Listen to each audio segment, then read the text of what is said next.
প্রিয় শিক্ষার্থীবৃন্দ, আশা করি সবাই ভালো আছো। আজকে আমি তোমাদের অষ্টম শ্রেণীর গণিত বিষয় নিয়ে আলোচনা করব। অনুশীলনী 1 প্যাটার্ন।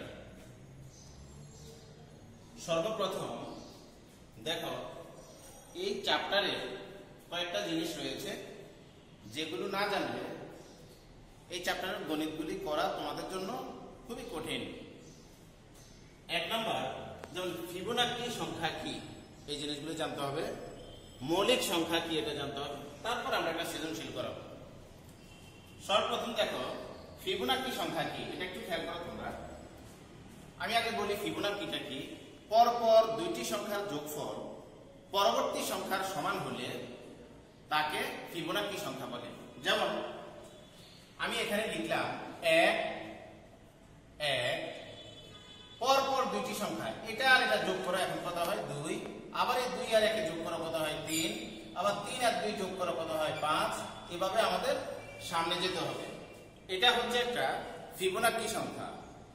তাহলে কি বললাম, ফিবোনাকি সংখ্যাটা পরপর দুইটি সংখ্যার যোগফল, অথবা এভাবে বলতে পারো যে পরপর সংখ্যাটির যোগফল বা দুইটি সংখ্যার যোগফল পরবর্তী সংখ্যার সমান হলে তাকে ফিবোনাকি সংখ্যা বলে। পরপর দুইটা যোগ করো, এখন 1 আর 1 যোগ করলে হয় 2, 2 আর 1 যোগ করলে হয় 3, 3 আর 2 যোগ করলে হয় 5, 5 আর 3 যোগ করলে হবে 8। এভাবে সামনে যেতে থাকবে। এটাই হচ্ছে ফিবোনাকি সংখ্যা। এবার দেখো, ফিবোনাকির আরো আমরা এখানে एग्जांपल দিতে পারি।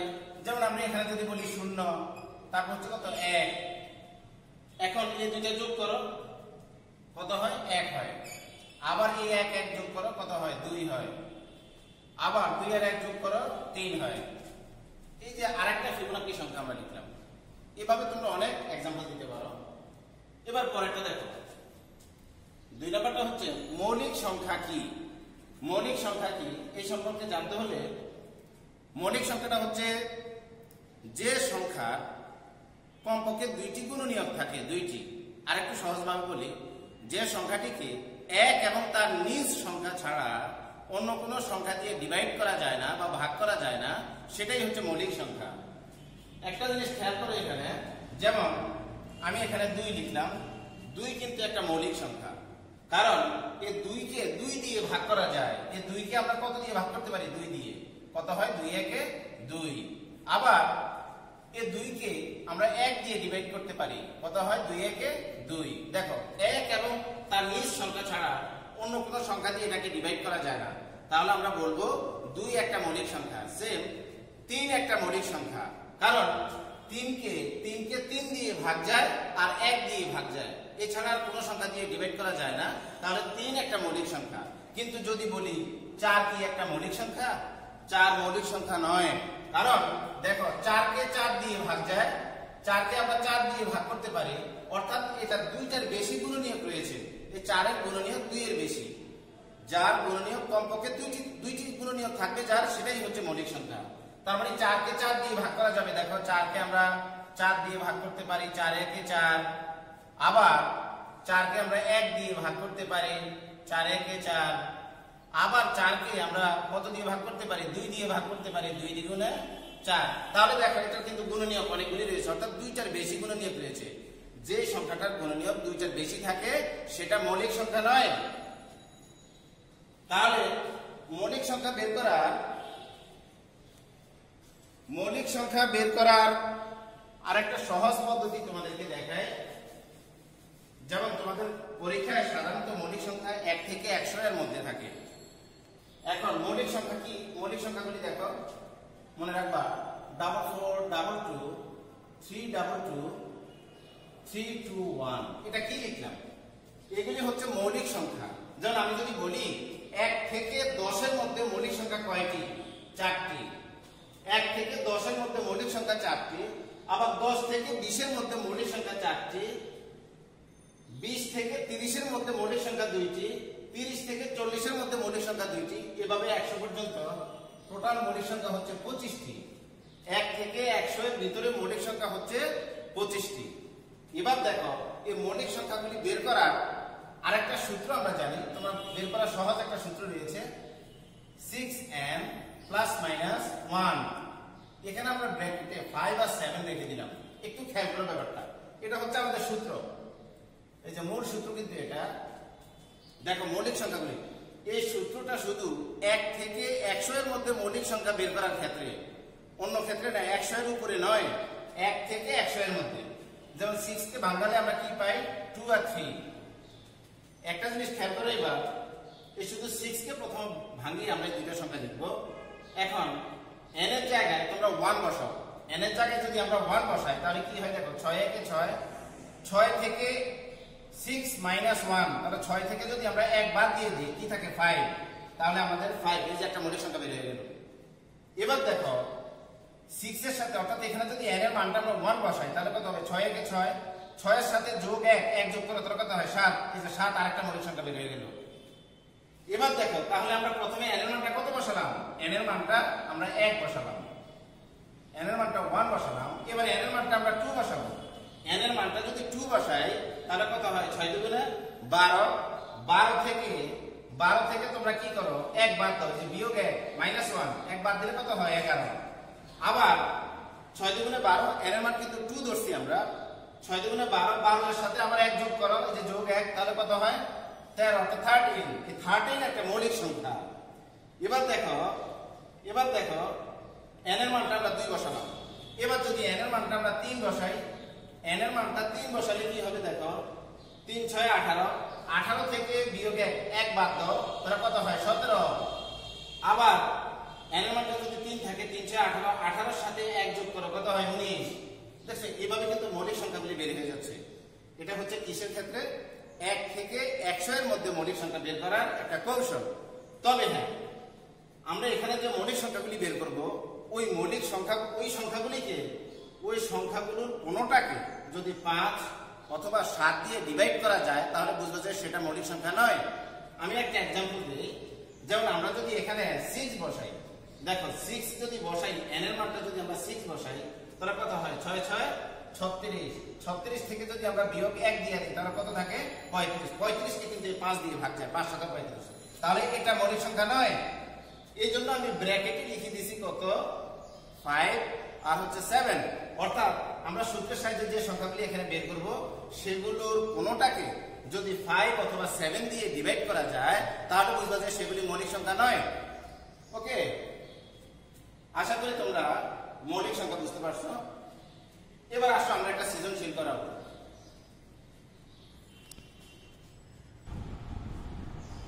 প্রিয় শিক্ষার্থীবৃন্দ, এবার দেখো আমি তোমাদের একটা সৃজনশীল করাবো।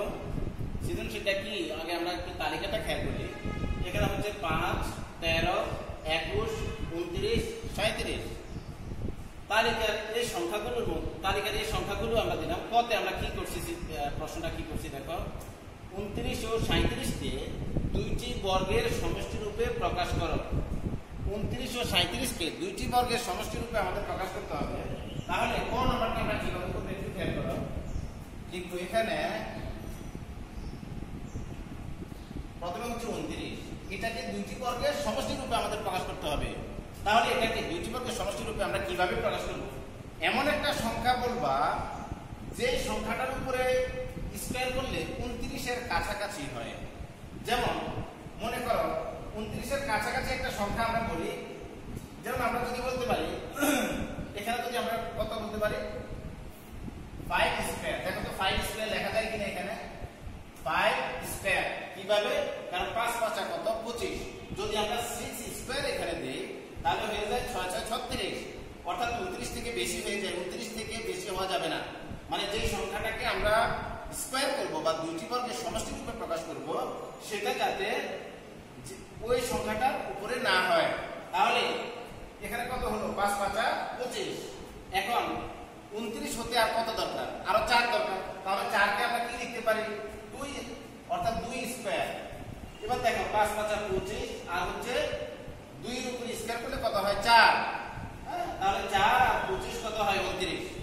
দেখো এটা আমরা তাহলে ভেঙে ফেললাম। এবার আরেকটা দেখো, আরেকটা সংখ্যা হচ্ছে এখানে 37। এবার 37 কে আমরা কিভাবে ভাঙাবো দেখো। তাহলে এমন একটা সংখ্যার উপর স্কয়ার করবা যে সংখ্যাটার কাছাকাছি হয়, 37 যাতে না হয়, হ্যাঁ, অর্থাৎ 37 যাতে না হয়, তাহলে সেটা হচ্ছে কত? আমরা বলতে পারি 6 স্কয়ার। কেমনে? কারণ হচ্ছে 6 6 কত 36, তাহলে 37 হওয়ার জন্য আর দরকার 1, তাহলে আমরা লিখতে পারি এখানে 1 এর উপরে স্কয়ার, অর্থাৎ 1 এর উপরে যদি আমরা বর্গ দেই তাহলে কত হয় 1, আর 6 এর উপরে যদি আমরা বর্গ করি তাহলে কত হয় 36। 36 আর 1 হচ্ছে 37 আমরা এখানে লিখতে পারি। তাহলে এই দুইটা কিন্তু আমাদের হয়ে গেল। আশা করি তোমরা বুঝতে পারছো। এবার আমরা খ নাম্বারটা করব। খ নাম্বারটা কি বলছে দেখো, তালিকার পরবর্তী। প্রিয় শিক্ষার্থী, এবার দেখো খতে আমাদের বলছে তালিকার পরবর্তী 4টি সংখ্যা নির্ণয় করো। তালিকার পরবর্তী 4টি সংখ্যা আমরা কি পাবো? তালিকাটা আমাদের কি? তালিকাটা হচ্ছে এই যে দেখো এখানে আছে 5, 13, 21, 29, 37। এখন আমরা খ নাম্বারটা করব, লিখব প্রদত্ত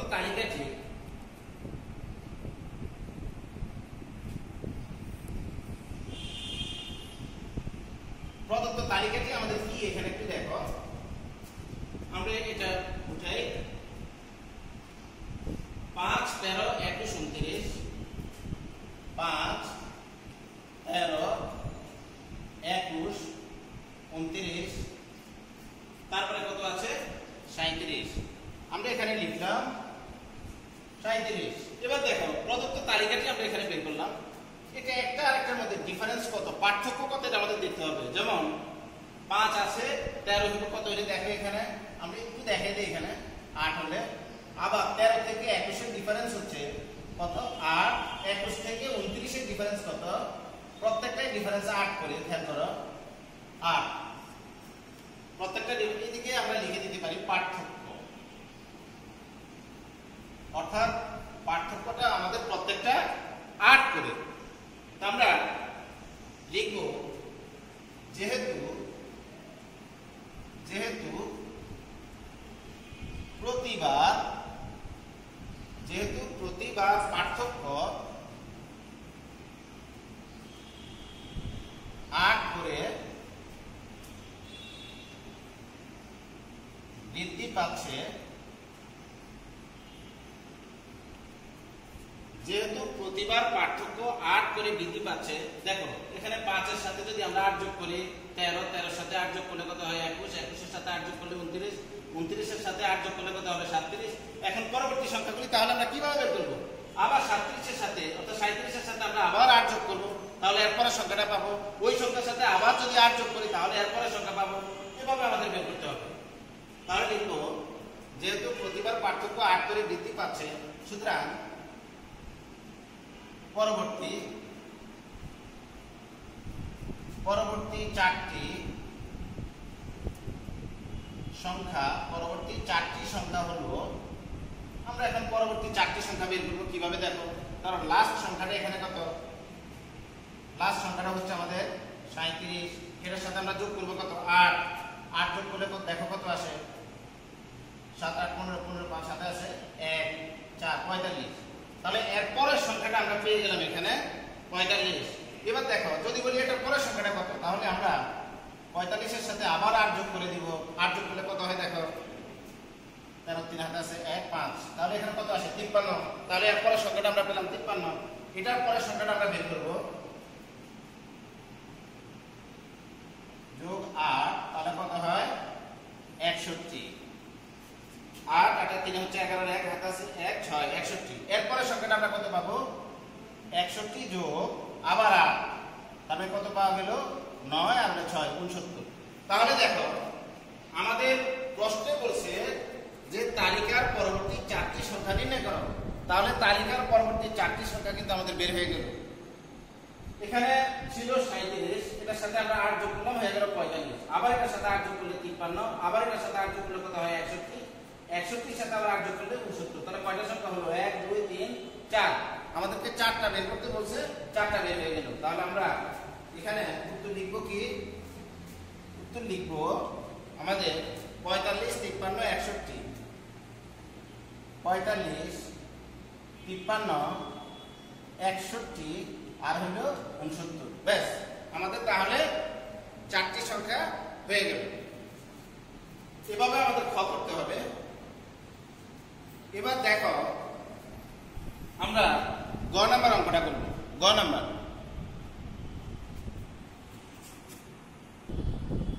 প্রিয় শিক্ষার্থীরা, তাহলে দেখো আমরা এখান থেকে ক বুঝতে পারলাম, খ বুঝতে পারলাম। এবার গ নাম্বারটা দেখো, তালিকার প্রথম 50টি সংখ্যার সমষ্টি নির্ণয় করো। প্রথম 50টি সংখ্যা, যেমন এখানে আমি সংখ্যা দিচ্ছি কয়টা, 1টা 2টা 3টা 4টা 5টা। তো পরীক্ষা যদি আসে 5টি সংখ্যার সমষ্টি নির্ণয় করো, তাহলে এই যে এগুলি আমরা সূত্রের সাহায্যে যোগ করে বসায় দেব। কিন্তু তোমাকে বলছি প্রথম 50টি সংখ্যার সমষ্টি নির্ণয় করো। এরকম ভাবে মোট কয়টা সংখ্যা, 50টা সংখ্যা। তাহলে এটা কিভাবে বের করবো? এটা বের করতে হলে, সমষ্টি বের করতে হলে আমি আগেই তোমাদেরকে একটা সূত্র লিখে দিই এখানে, তাহলে তোমাদের অঙ্কটা করতে সুবিধা হবে। আমি সূত্রটা কি এখানে একটু লিখি। সমষ্টির সূত্রটা কি? সমষ্টির সূত্রটা হচ্ছে প্রথম সংখ্যা যোগ শেষ সংখ্যা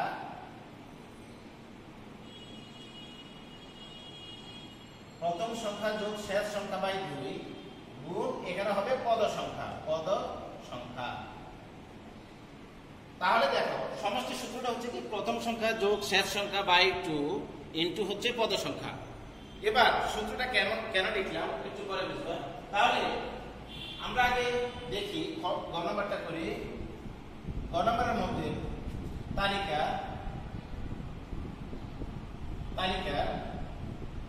প্রথম সংখ্যাটা কত? প্রথম সংখ্যাটি হচ্ছে তালিকার আমাদের এই যে দিকে খেয়াল করো, তালিকার প্রথম সংখ্যাটা হচ্ছে 5, দ্বিতীয় সংখ্যাটা হচ্ছে 13, তৃতীয় সংখ্যাটা হচ্ছে 21। তাহলে প্রথম সংখ্যাটি হচ্ছে 5, আমি এখানে 5 লিখলাম। প্রথম সংখ্যাটি 5। এখন দেখো আমি তোমাদেরকে খতে দেখাইছিলাম একটার মধ্যে আরেকটা পার্থক্য কত করে। যেমন 5 আছে 13 হইব কত হইলে 8 হইলে, আবার 13 আছে 21 হইব কত হইলে 8 হইলে, 21 আছে 29 হইব কত হইলে 8 হইলে। অর্থাৎ প্রত্যেকটা পার্থক্য হচ্ছে 8 করে। তাহলে আমি এখানে প্রথমে 8 বসাবো। পার্থক্য যত হয় ততই আমরা প্রথমে বসাই দেব। এটার সাথে এখন গুণ করবো আমরা 1। আমরা কি করতেছি? জাস্ট একটা প্যাটার্ন তৈরি করতেছি। অর্থাৎ একটা সূত্রের সাথে আমরা মিলিয়ে লেখার চেষ্টা করতেছি। তাহলে আমরা লিখলাম 8 গুণ 1। এখন দেখো 8 থেকে কত বাদ দিলে আমাদের এখানে 5 আসবে? 8 থেকে কত বাদ দিলে 5 আসবে? 8 থেকে আমাদের 3 বাদ দিতে হবে। তাহলে 8 গুণ 1 অর্থাৎ 8 থেকে 8 থেকে 3 বাদ দিলে হয় 5। তার মানে আমাদের প্রথম সংখ্যাটার প্যাটার্নটা আমরা তৈরি করে ফেললাম। দ্বিতীয় সংখ্যাটাকে আমরা কি লিখতে পারি? দেখো দ্বিতীয় সংখ্যাটা হচ্ছে আমাদের এখানে কত? দ্বিতীয় সংখ্যাটা হচ্ছে 13। আমরা এটাই লিখবো এখানে 13। এবার 13কে আমরা ভাঙিয়ে লিখব কিভাবে? দেখো প্রত্যেকটার ক্ষেত্রে প্রথমেই আমরা 8 বসাবো। কেন? পার্থক্য আমাদের এখানে 8 করে। যদি পার্থক্য আমাদের 5 করে হতো আমরা এখানে 5 লিখতাম প্রথমে। যদি পার্থক্য আমাদের 9 করে হতো আমরা প্রথমেই এখানে 9 লিখতাম। তাহলে এখানে লিখছি 8 গুণ 1 বিয়োগ 3। এখানে লিখবো 8 গুণ 2 এভাবে আসতে থাকবে। 8 গুণ 1 8 গুণ 2 এরপর হবে 8 গুণ 3। আচ্ছা আর কত হয় দেখো, এখানে আমাদের 13 মিলাতে হবে। 8 দুগুণে 16। তাহলে 16 থেকে কত বাদ দিলে 13 হবে? 16 থেকে 3 বাদ দিলে। তাহলে এটার সাথে আমাদের মিলে গেল। এবার প্রথম সংখ্যা আমরা বের করলাম, একটা দ্বিতীয় সংখ্যা বের করলাম। তৃতীয় সংখ্যা কত দেখো? তৃতীয় সংখ্যাটা আমরা একটু এদিকে তাকাই। তৃতীয় সংখ্যাটা হচ্ছে আমাদের এখানে 21। আমরা এখানে বসালাম 21। তাহলে 21কে আমরা কিভাবে লিখতে পারি? প্রত্যেকটা পার্থক্য 8 করে, এই জন্য আমরা এখানে 8 বসালাম। 8 গুণ, এখানে দেখো 8 গুণ 1 8 গুণ 2 এটা হবে তাহলে 8 গুণ 3। 8 গুণ 3 হলে কত হয়ে যায়? 3 8 24। 24 থেকে কত বাদ দিলে তোমার 21 হবে? 24 থেকে 3 বাদ দিলে আমাদের 21 হয়ে যায়। এভাবে আমরা প্রথম সংখ্যা বের করলাম, দ্বিতীয় সংখ্যা বের করলাম, তৃতীয় সংখ্যা, এভাবে আবার চতুর্থ সংখ্যা, পঞ্চম সংখ্যা, ষষ্ঠ সংখ্যা এভাবে বের করা যায়। তো এত বের করার দরকার নাই। জাস্ট আমরা এখন নিচে কি করবো? এভাবে ডট দিয়ে দিব। এই ডট দিয়ে কি বোঝানো? যে আমরা এখানে তৃতীয়, চতুর্থ, পঞ্চম, ষষ্ঠ, সপ্তম এভাবে আমরা বের করতে পারি। জাস্ট ডট দিয়ে আমরা এটাই বোঝালাম। এবার লিখবো সুতরাং কতম সংখ্যা, কতম সংখ্যা তাহলে কত হবে দেখো? এটা যদি হয় 8 গুণ 1 8 গুণ 2 8 গুণ 3, এখানে হবে 8 গুণ ক বিয়োগ 3। তার মানে গুণ করলে কত হয়? 8 ক বিয়োগ 3। আমাদের তাহলে কতম সংখ্যাটা বের করলাম। এবার প্রশ্নটার দিকে একটু খেয়াল করো। প্রশ্নে আমাদেরকে বলছে তালিকার প্রথম 50টি সংখ্যার সমষ্টি নির্ণয় করো। তাহলে 50টি, এটা শেষ পদটা আমাদের বের করতে হবে। আমাদের সূত্রের দিকে একটু খেয়াল করো। সূত্রের মধ্যে প্রথম সংখ্যাটা কত আমরা জানি। প্রথম সংখ্যাটা হচ্ছে এই যে দেখো 5। তারপরে আছে এখানে যোগ শেষ সংখ্যা। এখন শেষ সংখ্যাটা কিন্তু আমরা জানি না, এটাই আমরা বের করব। সুতরাং 50তম সংখ্যাটাই হচ্ছে শেষ সংখ্যা। সুতরাং 50তম সংখ্যা সমান সমান 50তম সংখ্যাটা কত হবে দেখো। জাস্ট আমরা এখানে আমরা কি করলাম, 8 এর 8 বসালাম, গুণ কয়েক জায়গায় আমরা 50 বসাই দেব, কয়েক জায়গায় 50 বসাবো, বসালাম, বিয়োগ হচ্ছে 3। এখন এটাকে যদি আমরা ক্যালকুলেশন করি তাহলে কত হয় দেখো, 5 আর 8 এর সঙ্গে 0 আর 5 আর কত 40, অর্থাৎ আমাদের কত হয়ে গেল 400। বিয়োগ দিয়ে দিলাম আমরা 3, বিয়োগ দিলে কত হয় 397। অর্থাৎ আমাদের 50তম সংখ্যাটা আমাদের বের হয়ে গেল। অর্থাৎ 50তম সংখ্যাটাই হচ্ছে শেষ সংখ্যা। হ্যাঁ, এবার দেখো তাহলে আমাদের এবার সহজেই সমষ্টি আমরা বের করতে পারবো। সমষ্টি বের করার জন্য আমাদের কি কি লাগবে, প্রথম সংখ্যাটা লাগবে, শেষ সংখ্যাটা লাগবে, আর হলো পদ সংখ্যা। পদ সংখ্যা বলতে মোট কয়টি সংখ্যা আমাদের প্রশ্নেই দেওয়া আছে, একটু খেয়াল করো। প্রশ্নেই দেওয়া আছে আমাদের মোট কয়টি সংখ্যা সমষ্টি বের করতে হবে, 50টি সংখ্যা। তাহলে পদ সংখ্যাও আমাদের দেওয়া আছে। এবার আমরা তাহলে সমষ্টি বের করব।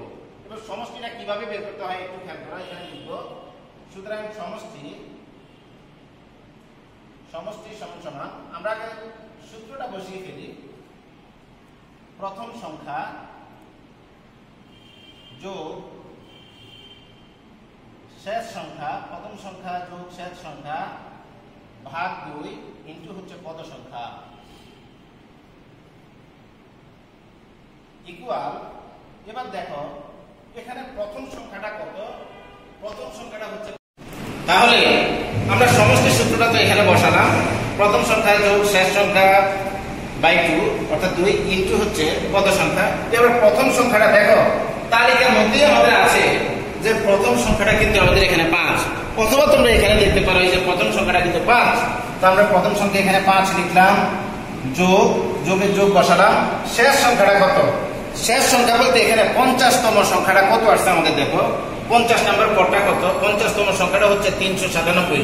এখানে আমরা বসালাম 397, নিচে কত 2 গুণ এখানে হচ্ছে পদ সংখ্যা কত, পদ সংখ্যা মোট কয়টি সংখ্যা সমষ্টি বের করতে হবে, 50টি সংখ্যা। তার মানে পদ সংখ্যা হচ্ছে এখানে 50। এবার দেখো এখানে আমরা এটাকে কাটাকাটি করতে পারি। 2 দিয়ে যদি 50কে আমরা ডিভাইড করি বা ভাগ করি তাহলে আমাদের কত আসে 25। এখানে এই 50 আর এই 2 আমরা কেটে দিলাম।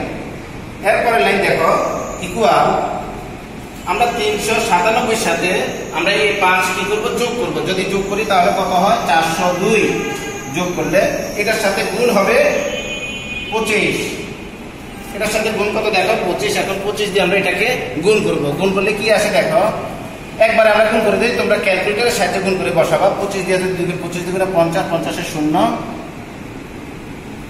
হাতে থাকে 5 আর 4 25 হচ্ছে 100। আমি একবারে করে দিলাম, অর্থাৎ আমাদের রেজাল্ট হচ্ছে এটাই 10,050।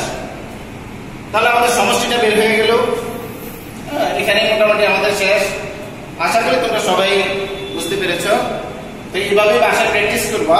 তারপর যদি কোনো সমস্যা হয় আমাদেরকে কমেন্টস বক্সে জানাবা।